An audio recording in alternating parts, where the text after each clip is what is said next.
बागों में फिर झूले पड़ गए, पक गई मिठियाँ अम्बियाँ। मैं खुद भी डिसाइड नहीं कर पा रही थी कि मुझे अब करना क्या है। मैं बहुत कंफ्यूज थी उस टाइम पे। Parents support is the best support. बहुत सही, बहुत सही। अच्छा ये बताइए आपकी खूबसूरती का राज क्या है? बहुत ही ब्यूटीफुल गॉर्जियस लग रही हैं आप। और इनफैक्ट तो अभी हाल ही में कुछ दिन पहले किसी ने लव लेटर करके भेजा था, मेरे घर पे भेज दिया था, सामने से नहीं भेजा था। नमस्कार दोस्तों, आपका स्वागत है एक और शानदार इंटरव्यू वीडियो में। जैसा कि आप सभी लोग जानते हैं, मैं यहाँ पर इंटरव्यू वीडियो लेकर आता रहता हूँ। दोस्तों आज हमारे साथ में एक खास मेहमान जुड़ चुके हैं जिनका नाम है शालिनी पांडे। तो उनकी 1.5 मिलियन की फैमिली हो चुकी है दोस्तों इंस्टाग्राम, जो कि बहुत ही फेमस इंस्टाग्राम इन्फ्लुएंसर है। जैसा कि आपने हमारे पिछले वीडियो में देखा होगा, हमने हर एक इंस्टाग्राम इन्फ्लुएंसर के साथ इंटरव्यू कंडक्ट किया। जैसे कि जो भी उभरते हुए सितारे नज़र आते हैं, मैं उनके साथ में एक उनकी जर्नी के बारे में देखता हूँ, कैसा क्या उनका सफ़र रहता है, कितनी ज़्यादा कठिनाइयाँ का सामना करना पड़ता है, उसके बाद यहाँ पर अपना जो है अचीवमेंट कर पाते हैं। तो चलिए टाइम वेस्ट न करते हुए मैं आपको मिलाता हूँ शालिनी पांडे जी से। तो चलिए शुरू करते हैं आज का इंटरव्यू दोस्तों। सो फाइनली दोस्तों हमारे बीच में आ चुके हैं स्पेशल गेस्ट। तो इन्हीं से बात करते हैं और इनसे पूछते हैं कैसी क्या इनकी रही जर्नी। तो चलिए आप अपने बारे में बताइए कि कैसी क्या आपकी जर्नी रही है। और जैसे बहुत सारे लोग क्रिएटर हैं, इंस्टाग्राम पर आते हैं और वीडियोस वगैरह बनाते हैं, तो उनको बहुत सारी प्रॉब्लम्स का सामना करना पड़ता है। तो आपने क्या क्या चीज़ें यहाँ पर फेस करी, कौन कौन से ऐसे फेज़ आए जहाँ पर आपको लगा कि हाँ ड्रॉप कर देना चाहिए, तो वो सारी जर्नी यहाँ पर बताइए। चलिए स्टार्ट करते हैं। सबसे पहले तो आपको थैंक यू मेरा इंटरव्यू लेने के लिए। वेलकम। ताकि मुझे ये एक अच्छी अपॉर्चुनिटी मिली है अपने आप को प्रेजेंट करने के लिए कि हाँ मैंने क्या क्या सफ़र अभी तक किए हैं और कैसे कैसे स्ट्रगल्स मेरी लाइफ में आए हैं। तो thank you so much to you all to कि मतलब आप लोगों ने भी मुझे अभी तक बहुत समझा है, सो थैंक यू। तो अब मैं बताती हूँ कि मेरी जर्नी कैसे स्टार्ट हुई। मेरी जर्नी बेसिकली टिकटॉक से स्टार्ट हुई थी। जब मैं उस टाइम पे क्लास 12th में थी और अभी पढ़ाई चल रही थी मेरी, तो फिर अचानक से मेरी एक फ्रेंड आई, उसने सजेस्ट किया कि शालिनी टिकटॉक पे वीडियोस बनाया करो। अच्छा, वहाँ से इंस्पिरेशन मिला आपको? वहाँ से तो मैं टिकटॉक के वीडियोस फिर मेरे पास उस टाइम फ़ोन नहीं थे, स्मार्टफोन मेरे घर में सिर्फ मेरी मम्मी के पास था। तो मैं अपने मम्मी का फ़ोन लेके कभी कभी देखती थी, अलाउ नहीं होता था बट चुपके चुपके भी देखती थी, देख लेते थे। तो फिर मैं देखती थी कैसे टिकटॉक पे वो वीडियोस कैसे लोग बनाते थे। काफ़ी टफ लगता था उस टाइम पे मुझे, क्योंकि बहुत सारे एक्सप्रेशंस, नए नए चीज़ें, क्रिएटिविटी सब कुछ दिखता था मुझे। तो मैं सोचती थी यार इतना तो मैं कर ही नहीं पाऊँगी, मैं कुछ नहीं कर पाऊँगी, क्योंकि उस टाइम में हम लोग सिर्फ डल रहते थे, सिर्फ पढ़ाई पे ध्यान दो और घर का काम यही सब करने में बिज़ी रहते थे। बट फिर एक दो दिन गया ऐसे ही, उसके बाद फिर मैंने सोचा चलो ट्राई करते हैं। तो उस टाइम पे मैंने 1 से 2 वीडियोज़ ऐसे मम्मी के फ़ोन में आईडी बनाई टिकटॉक पे, और उसके बाद फिर वीडियोज़ बनाए। तो 1-2 वीडियो ऐसे बनाए, ट्रायल में बनाया।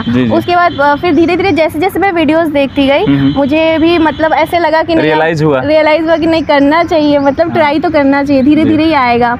तो फिर उसके बाद बट मेरे पास फ़ोन नहीं थे, तो मैं वेट की कि कब मैं क्लास 12th करूं और कब मेरे पास फ़ोन आए। तो मैं 12th मेरा कंप्लीट हो गया उस ईयर में। फिर नेक्स्ट मतलब 12th के बाद वाला जो ईयर था वो मेरा ड्रॉप हो गया, क्योंकि उस टाइम पे हम लोग मतलब हमें कोई प्रॉपर सजेशन नहीं दिया कि हाँ मुझे कहाँ एडमिशन लेना चाहिए, क्या करना चाहिए। और वो ड्रॉप इसलिए हुआ क्योंकि मैं खुद भी डिसाइड नहीं कर पा रही थी कि मुझे अब करना क्या है। मैं बहुत कन्फ्यूज़ थी उस टाइम पर, और हमारे यहाँ बाहर में लोग बहुत कम ही जाने देते हैं पढ़ने के लिए, और टिकटॉक पे वीडियोस बनाना तो जैसे कि बहुत बड़ा क्राइम था उस टाइम पे। अच्छा, जैसे टिकटॉक पे आप वीडियो बनाती थी, वहाँ पर कितने आपके फॉलोअर्स थे वहाँ? मेरे वहाँ पे 1.1 मिलियन फॉलोअर्स कंप्लीट हो चुके थे। वहाँ पर भी इनकी स्ट्रॉन्ग फैमिली कंप्लीट हो चुकी थी। उसके बाद बहुत सारी जो है प्रॉब्लम्स का सामना करना पड़ा। वैसे आप कहाँ की रहने वाली हैं? बलिया की रहने वाली है, और यहाँ इस समय ये लखनऊ में स्टे कर रही हैं। और पर्पज़ क्या है आपका लखनऊ में रुकने का? पढ़ाई का भी है और करियर का भी है, दोनों। तो इसीलिए यहाँ पर रुकी हैं। बलिया के लोगों की थिंकिंग थोड़ा वो बताइए कैसी क्या है वहाँ की? वहाँ की थिंकिंग अभी बहुत ज़्यादा मतलब अपडेटेड नहीं है। अपडेटेड नहीं है। हाँ, अपडेट नहीं है बिल्कुल भी, मतलब बैकवर्ड साइड हो जा रहा है। अब जाके धीरे धीरे रिकवर हो रहा है, डेवलपमेंट हो रहा है धीरे धीरे। तो पहले वैसी नहीं थी। जब टिकटॉक था उस टाइम बहुत बेकार थी, हर तरफ चर्चा चलती थी कि अरे आपकी लड़की क्या कर रही है। ये भी होता है। और पापा हमेशा मुझे आके बोलते थे कि अगर ये बात फैली ना तो मैं तुमको छोड़ूंगा नहीं। और आज आपके पास मौका है कुछ अपने आप को प्रेजेंट करने का और अपने बारे में बताने का, तो आई थिंक यहाँ पर आप बहुत ही अच्छा कर रही हैं मेरे हिसाब से, और जितने भी इन्फ्लुएंसर हैं यहाँ पर आते हैं कहीं ना कहीं बहुत ज़्यादा मेहनत करके यहाँ तक पहुँचते हैं। तो यहाँ पर टिकटॉक की बात रही थी, 1.1 मिलियन के बाद आपने उसको ड्रॉप आउट कर दिया, वो बंद ही हो गया, चाइना का प्रोडक्ट था इसीलिए। हाँ, बस उसके दूसरे दिन ही बंद हो गया, वो बैन हो गया। उसके बाद आप यहाँ पर इंस्टाग्राम पर कैसे आए? उसके बाद फिर स्नैक, उसके 1 महीने बाद हमें पता चला कि स्नैक एप्लीकेशन करके कोई एप्लीकेशन आया है। अच्छा। तो फिर मैं वहाँ पे स्टार्ट किया और वहाँ पे मैंने 6 महीने वीडियोस बनाए और 6 महीने में मेरे 4.3 मिलियन फॉलोअर्स थे वहाँ पर भी धमाल मचा रखा था। और उसके बाद फिर कुछ दिनों के बाद वो भी बैन हो गया और वहाँ मेरी आईडी वेरीफाइड हो गई। बस उतने में मैं बहुत खुश थी कि चलो वेरीफाइड तो हो गई। अच्छा, वेरीफाइड हो गया था ना अकाउंट? स्नैक वेरीफाई हो गया था।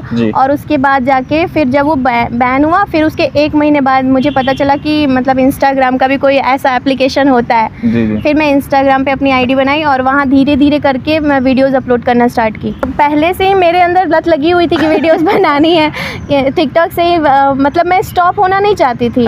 वो कभी कभी ऐसे प्रॉब्लम्स आ जाते थे जब मुझे रुकना पड़ता था 1 महीने या जितना दिन भी, लेकिन मैं अपने तरफ से कभी नहीं सोचती थी कि हाँ मैं रुकूं, क्योंकि जब भी 2 दिन भी हो जाते थे तो मेरे अंदर ऐसा लगता था नहीं मुझे इस सॉन्ग पे भी वीडियोस बनाना है, इस पे भी बनाना है, इस पे बनाना है, ऐसे करके। अच्छा। तो मैं रुकी नहीं कभी। तो ये बहुत ज़्यादा मतलब जो इंस्टाग्राम पर बहुत सारे ऐसे क्रिएटर हैं जो वीडियोस वगैरह बनाते हैं, लेकिन वो ट्रेंडिंग में नहीं जाते हैं, उनका अकाउंट रीच नहीं कर पाता है, फेमस नहीं हो पाते हैं। तो आपने ऐसी कौन सी टेक्निक का यूज़ किया कि आपके आज 1.5 मिलियन सब्सक्राइब मतलब फॉलोअर्स कंप्लीट हुए हैं? क्या ऐसा टेक्निक यूज़ करी आपने? सारे वीडियोस तो किसी के भी मतलब मोस्ट ऑफ लोगों के वायरल नहीं होते हैं जब तक उनकी फेस वैल्यू बहुत ज़्यादा ही नहीं हो, पॉपुलर नहीं हो जाती है। तो मेरे ऐसे थे कि मेरा तो टिकटॉक से ही ओल्ड सॉन्ग से ही मैंने स्टार्टअप किया था, तो मैंने वही चीज़ फिर इंस्टा पे भी कंटिन्यू की और ज़्यादातर लोग मुझे उसी से पसंद करते हैं। ओल्ड सॉन्ग्स मेरे ज़्यादा वायरल जाते हैं, तो बस वही अगर मैं कुछ वीडियोज़ डालूँगी उसमें से थोड़े बहुत वीडियोस वायरल हो जाते थे और फिर लोग वेट करते थे कब वैसी वीडियोस आपकी आए। तो ऐसे करके धीरे धीरे मेरे वीडियोस वायरल होने लगे। अच्छा, मतलब डांसिंग वीडियो बहुत कम बनाती हैं, जैसे सिंगिंग ओल्ड सॉन्ग 19 के सॉन्ग के उस पे ज़्यादा वीडियोस वगैरह ज़्यादा करती हूँ मैं, मुझे काफ़ी पसंद भी है। अच्छा। तो अगर मैं क्वालिफिकेशन की बात करूँ यहाँ पर, तो आपकी क्वालिफिकेशन क्या है? मैंने 12th कर लिया है और अभी मैं ग्रेजुएशन लास्ट ईयर में हूँ। ग्रेजुएशन में क्या कर रही हैं? BA ऑनर्स कर रही हैं। तो एक मेनली क्वेश्चन ये यहाँ पर पुटअप होता है कि बहुत सारे जो पेरेंट्स होते हैं या फिर जो भी ऑडियंस देख रही है आपको, सब्सक्राइबर फॉलोअर्स हैं, तो कहीं ना कहीं उनके माइंड में ये रहता है कि जो ये स्टडी कर रही हैं और इंस्टाग्राम पर भी काम कर रही हैं, तो क्या इफ़ेक्ट पड़ता है दोनों चीज़ों को एक साथ में लेकर चलने का? इफ़ेक्ट तो पड़ता है, ऐसा नहीं कहा जा सकता है कि हम पहले से ही हम लोग को बताया जाता था कि अगर हम किसी एक काम पे फोकस करेंगे तो वो ज़्यादा सही होगा, पर हर टाइम और हर किसी के साथ नहीं होता है। वो आपकी मेंटालिटी के ऊपर डिपेंड करता है कि आप कितनी चीज़ों को एक साथ संभाल पा रहे हैं। जी। और ऐसा नहीं है, अगर कोई चाहे तो एक काम भी बहुत अच्छे से कर सकता है और उसमें सक्सेस भी मिल सकता है उसको, और अगर कोई चाहे मतलब उसकी अगर ऐसी डेवलपमेंट हो चुकी है माइंड की कि हाँ वो 2-4 काम एक साथ करे तो वो भी होता है। तो उसमें भी सक्सेस हर काम में मिलते हैं। हाँ, जैसे मैंने पिछले इन्फ्लुएंसर से पूछा कि कोई इफेक्ट पड़ता है, तो बहुत सारे लोगों ने जवाब दिया कि कोई इफेक्ट नहीं पड़ता है। तो आपने ट्रूली यहाँ पर जो है रिवील किया है कि थोड़ा बहुत तो इफेक्ट पड़ता है। जैसे हम इंस्टाग्राम पर रील्स वगैरह बना रहे हैं, वीडियोस वगैरह बना रहे हैं, तो माइंड में वो सारी चीज़ें मेमोराइजेशन चलता रहता है कि रहती है। अगर आप स्टडी कर रहे हो और अगर स्टडी में भी अगर आप बहुत इंटरेस्ट ले रहे हैं तो वो सारी चीज़ें भी चलती रहती हैं। अगर हम रील बना रहे हैं, कंटिन्यू पूरे दिन रील बना रहे हैं, तो पढ़ाई का भी कुछ दिमाग में चलता रहता है कि यार वो होमवर्क भी करना था, वो असाइनमेंट भी करना था सब कुछ चलता रहता है दिमाग में। 12th तक तो ज़्यादा ही सारी चीज़ें पड़ता है। हाँ, 12th तक भी पड़ता है। अच्छा, अगर बात करें यहाँ पर फैमिली बैकग्राउंड की और फैमिली सपोर्ट की, तो वो फैमिली सपोर्ट आपका कैसा रहा कि मम्मी पापा क्या आपके बारे में सोचते हैं और रिलेशन वाले आपके बारे में क्या सोचते हैं? अगर ट्रूली बताऊँ तो मेरी फैमिली में अभी 2 साल से मुझे बहुत सपोर्ट मिल रहा है। उसके पहले नहीं मिलता था क्योंकि उसके पहले मतलब बहुत सारे लोग, एक होता है ना फैमिली को प्रेशराइज कर देते हैं कि नहीं ये गलत है, ये गलत कर रही है, किसी और डायरेक्शन में जा रही है, इसको ये करना चाहिए था। तो बस वो थोड़ा सा था, इस वजह से सपोर्ट नहीं मिल पाया मुझे। बट अब 2 साल से मुझे बहुत सपोर्ट मिलता है, मम्मी पापा सब सपोर्ट करते हैं मुझे। बाकी रिलेशन वालों से कभी मुझे उम्मीद ना थी, ना है, ना रहेगी।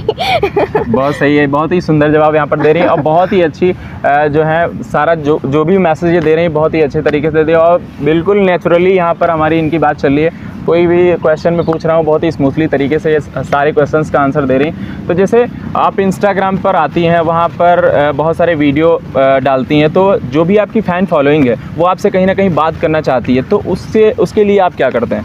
उसके लिए मैं लाइव भी आया करती हूँ, मैं लोगों से बताती भी हूँ, और ऐसे कुछ वीडियोस भी मैं बना के डाल देती हूँ, स्टोरीज़ भी लगाती हूँ। अगर कुछ ज़्यादा प्रॉब्लम होता है मुझे, जिससे लगता है कि मुझे लोगों को बताना चाहिए, तो वो वीडियो क्लिप के थ्रू बताती हूँ या फिर लाइव आके बता देती हूँ। तो लाइव आने का कोई टाइमिंग होता है? अभी तो बिल्कुल भी नहीं है। अच्छा। फिक्स टाइमिंग मैंने कभी नहीं रखा। Just leave it। और यहाँ पर जैसे बहुत सारे इंस्टाग्राम इन्फ्लुएंसर हैं, वो एल्बम सॉन्ग करते हैं या फिर मूवीज़ वगैरह में उनको चांस मिला तो चले जाते हैं, तो आपने कोई एल्बम सॉन्ग किया है अभी तक? हाँ, मैंने एक एल्बम सॉन्ग किया है। ऑफर्स मुझे हर चीज़ के लिए बहुत पहले ही आने लगे थे जी। लेकिन फिर मैं हॉस्टल में रहती थी, तो उस टाइम पे मुझे अलाउ नहीं था, बहुत रेस्ट्रिक्शंस था। बताया तो अभी पेरेंट्स भी अलाउ नहीं करते थे, तो बस इस वजह से मैं मना करती गई। बहुत सारे एल्बम सॉन्ग्स को मैंने मना किया, बट अभी करेंटली जब मुझे फ्रीडम मिला तो मैंने सिर्फ एक एल्बम सॉन्ग किया है। कौन सा और गाने अच्छा पर? एक्सपीरियंस रहा। कौन सा गाना था वो? मैं तेरी और तू मेरा हो गया। तो कैसा क्या एक्सपीरियंस रहा वहाँ पर आपको उस सॉन्ग को लेकर, और किस लोकेशन पर आपने शूट किया था? हमने जोधपुर में शूट किया था और लोकेशन बहुत ही अच्छा था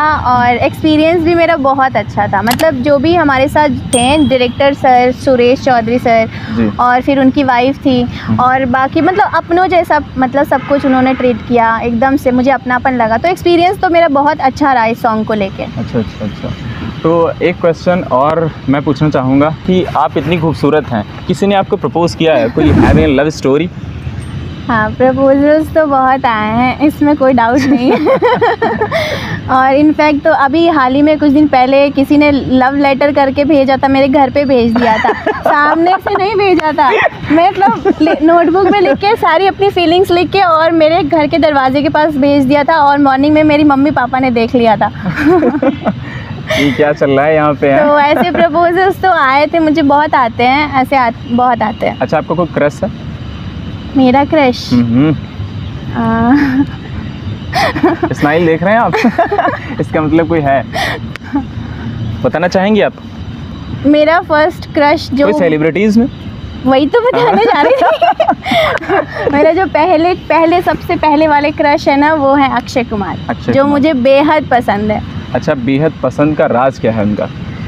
उनकी पहले तो उनका वे जो जिस तरीके से वो बात करते हैं, वो अंदाज़ मुझे बहुत पसंद है। उनका केयर नेचर, उनका लविंग नेचर, उनका अपने फैंस के साथ जैसे इंटरेक्शन, सब कुछ मुझे उनका बहुत पसंद है। उनका एक्शन, मूवी में सारे डायलॉग्स, उनका तरीका, कॉमेडी मूवीज़ जितने भी जो भी वो करते हैं ना, मुझे बहुत अच्छा लगता है। मतलब ऐसा है कि मैं उनकी सच्ची और पक्की वाली फ़ैन हूँ। और वो ज़्यादातर मतलब मूवीज़ वगैरह करते हैं, जैसे बहुत सारे हीरोज़ हैं, एक्टर्स हैं, तो वो जब मूवी लेकर आते हैं तो साल में 2-3 मूवीज़ निकाल देते हैं और वो कुछ ना कुछ मैसेज देकर जाते हैं पब्लिक को। इसी वजह से मुझे और भी ज़्यादा वो पसंद है, क्योंकि वो हमेशा मतलब हमेशा एक अच्छा मैसेज देते हैं, हमेशा से, और इस वजह से मैं ज़्यादा पॉजिटिव उनके लिए। नहीं, सही है, आपने बहुत ही अच्छा जो है क्रश चुना है और मैं भी अप्रिशिएट करता हूँ कि हाँ, गुड थिंकिंग है इनकी और बहुत ही अच्छा काम कर रही हैं। तो मेरा नेक्स्ट क्वेश्चन ये होने वाला है कि बहुत सारे क्रिएटर्स यहाँ पर इंस्टाग्राम पे काम करते हैं या फिर यूट्यूब पे भी काम करते हैं,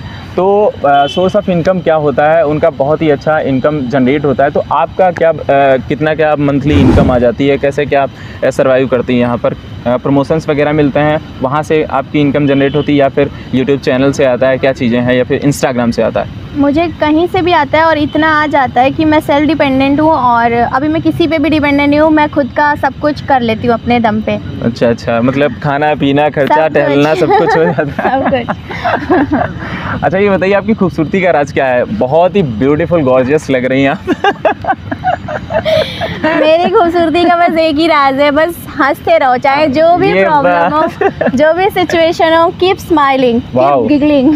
बहुत सही, बहुत ही अच्छा लगा। तो यहाँ पर जब हम कोई चीज़ करते हैं तो वहाँ पर बहुत सारे ऐसे पड़ाव आते हैं, जैसे मोस्ट डिस्टर्बिंग मोमेंट होता है, मोस्ट हैप्पीनेस मोमेंट होता है। तो आपकी ऐसा कोई लाइफ का ऐसा मोमेंट रहा है जहाँ से आप बहुत ज़्यादा डिप्रेस्ड हो गए हों होल लाइफ? अगर इसकी बात करें इन्फ्लुएंसर लाइफ की, जैसे यहाँ पर आप काम कर रहे हैं, या फिर अपनी पर्सनल लाइफ में, तो ऐसा कोई सिचुएशन आया जहाँ पर आप बहुत ज़्यादा डिप्रेस्ड हो गए हों?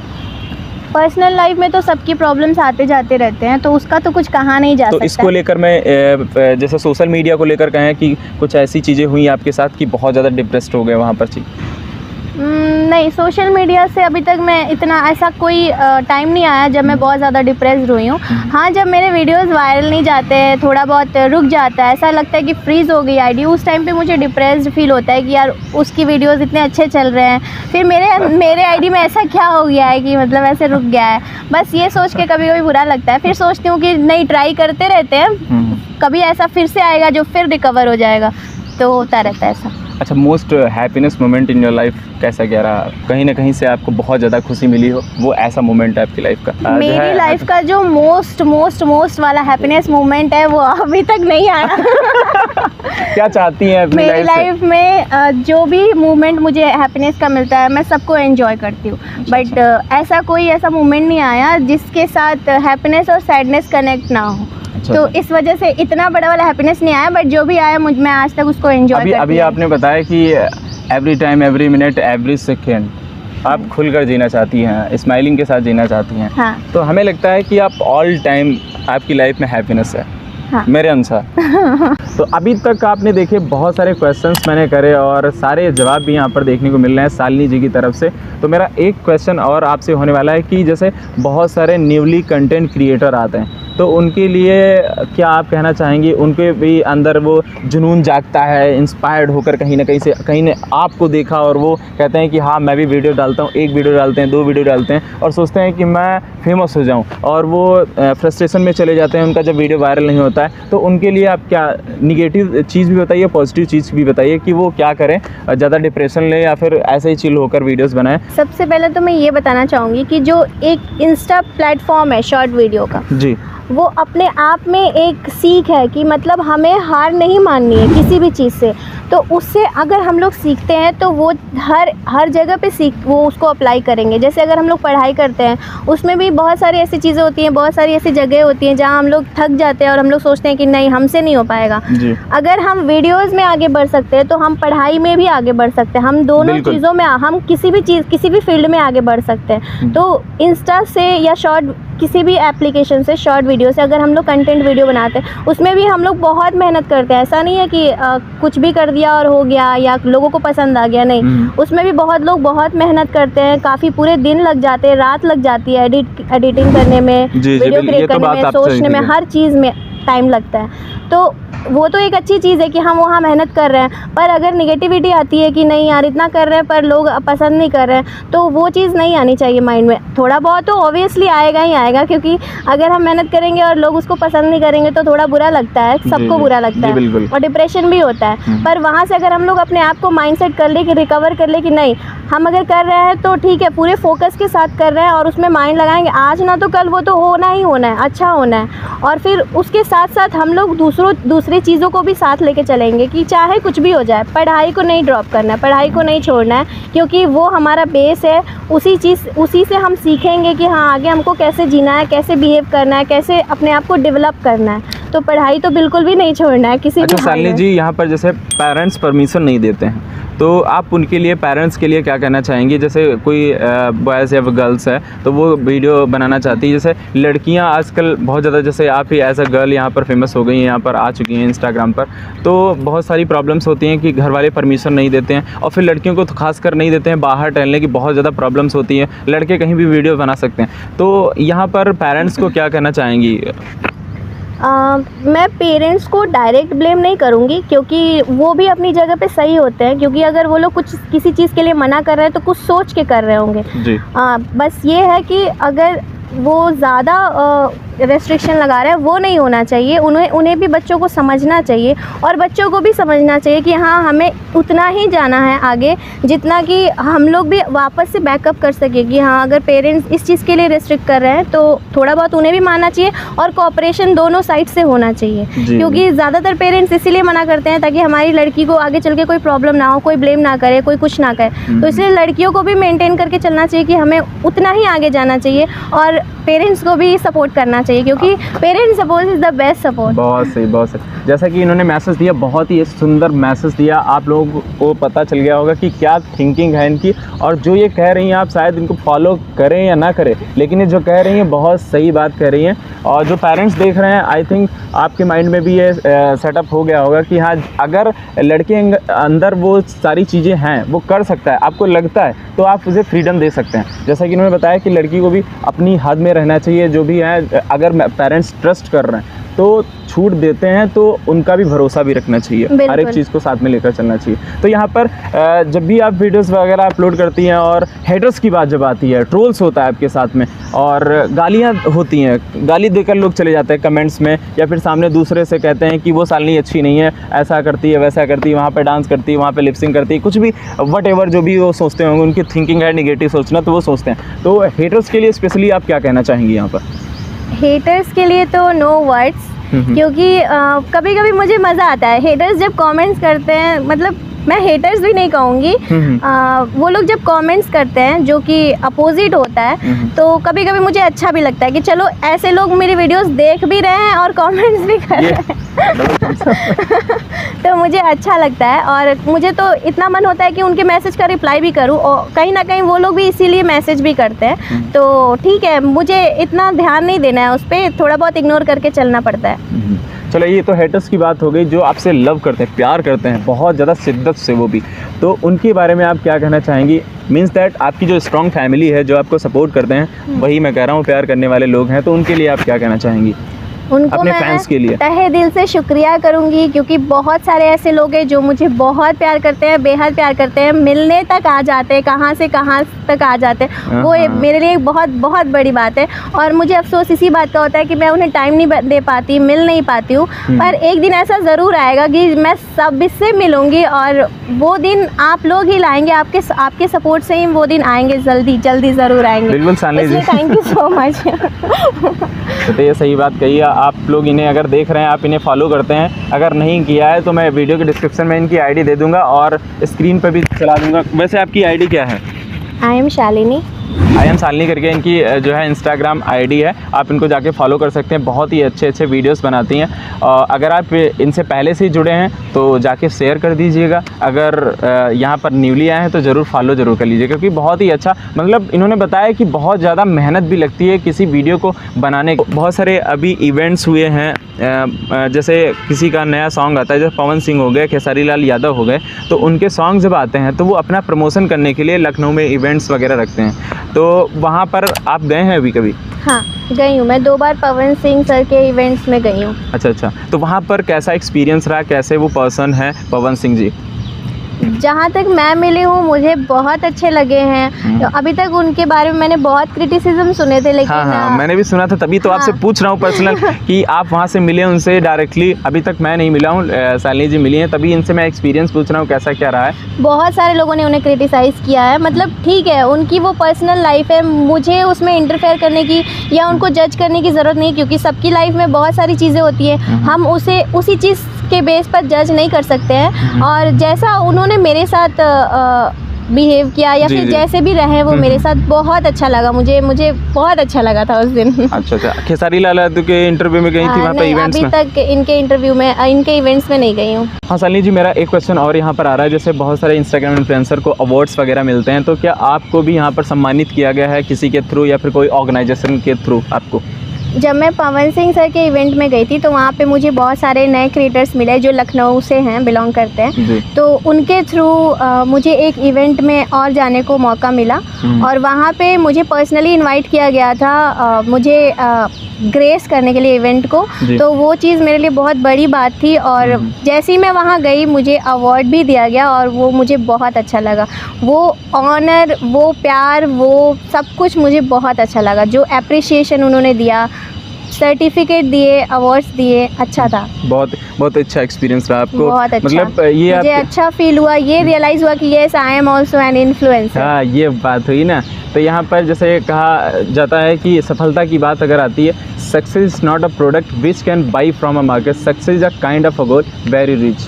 सफलता कुछ ऐसी चीज़ नहीं कि जहाँ पर आपको मार्केट से ख़रीद सकें, आपको वहाँ पर उस गोल तक पहुँचना रहता है, मेहनत करनी रहती है, तब वहाँ पर वो चीज़ आपको सफलता मिलती है। तो ये हमारे सामने जीता जागता है यहाँ पर सबूत बैठे हुए हैं। यहाँ पर क्या नाम है इनका, शालिनी पांडे जी, जिन्होंने बहुत ज़्यादा मेहनत करके यहाँ तक पहुँचे और बहुत सारे इंस्टाग्राम इन्फ्लुएंसर और बड़ी सेलिब्रिटी के साथ में यहाँ पर इन्होंने जो है मिलना हुआ है और आगे भविष्य में भी बहुत आगे तक जाएँ।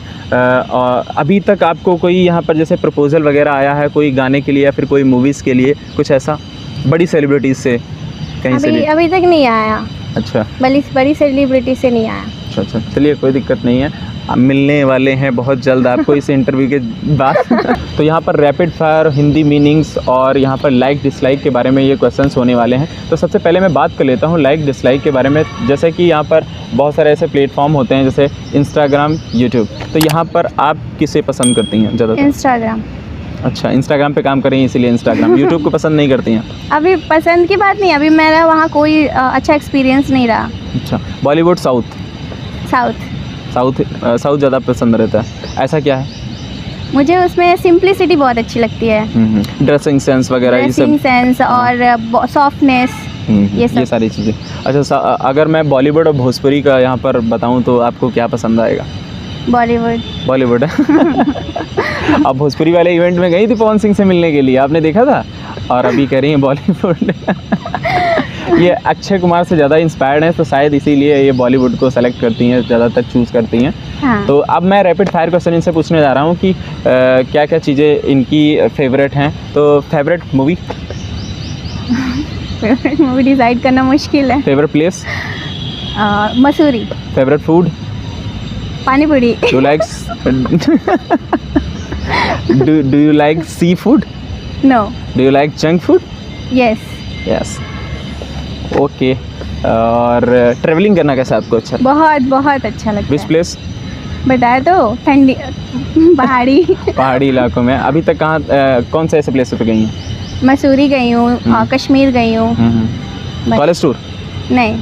आई होप गाइस कि आज का वीडियो आपको पसंद आया होगा। बहुत ही अच्छा इंटरव्यू रहा हमारा शालिनी पांडे जी के साथ में। बहुत ही हम्बल गर्ल हैं और बहुत ही अच्छी तरीके से ये बातचीत करती है। एक मतलब स्मूथली तरीके से इन्होंने हर एक क्वेश्चंस के आंसर दिए जैसा कि मैं एक्सपेक्ट कर रहा था। तो अब मैम से जानते हैं, यहाँ पर शालिनी पांडे जी से जानते हैं। मैं आपका नाम तो ले ही सकता हूँ। आप बताइए कि हमारे साथ में कैसा क्या एक्सपीरियंस रहा, कैसा क्या लगा आपको? कंफर्टेबल नहीं हमारे साथ में बातचीत करके, क्या चीज़ें रही आप? मुझे इनके साथ बहुत अच्छा लगा, इनसे मिलके अच्छा लगा क्योंकि ये बहुत काइंड है। Thank you so और much. बहुत ही ट्रू पर्सन है क्योंकि इन्होंने जितने लोगों का भी इंटरव्यू लिया, इनके सारे क्वेश्चंस अच्छे होते हैं और ऐसा नहीं है कि कोई भी क्वेश्चन इलीगल होता है। इम्पॉर्टेंट भी होते हैं क्योंकि ये सारे क्वेश्चंस इम्पॉर्टेंट है। हमारी लाइफ में सारे क्वेश्चंस इम्पॉर्टेंट है, हमें इस चीज़ के लिए हमेशा प्रिपेयर्ड रहना चाहिए। Good job. मैं प्रिपेयर्ड नहीं थी बट मैंने बोल दिया, मतलब दिल से जो भी आवाज़ें निकली हैं सब दिल से निकली हैं, जो भी बोला मेरी और इनके दोनों लोगों की। यहाँ पर so thank you so much. आप लोग इन्हें भी सपोर्ट करिए, इनके चैनल को सब्सक्राइब करिए, इनके वीडियोस को लाइक करिए क्योंकि थैंक यू सो मच। और आपका भी धन्यवाद। अभी भी इनको बहुत आगे जाना है तो आगे आप लोगों के सपोर्ट से ही हम ये और सारे क्रिएटर्स हैं, सारे इन्फ्लुएंसर्स हैं। Thank you so much. तो nice to meet you ma'am, बहुत अच्छा लगा आपसे मिलकर। धन्यवाद। तो बाय बाय करते हैं, बाय बाय।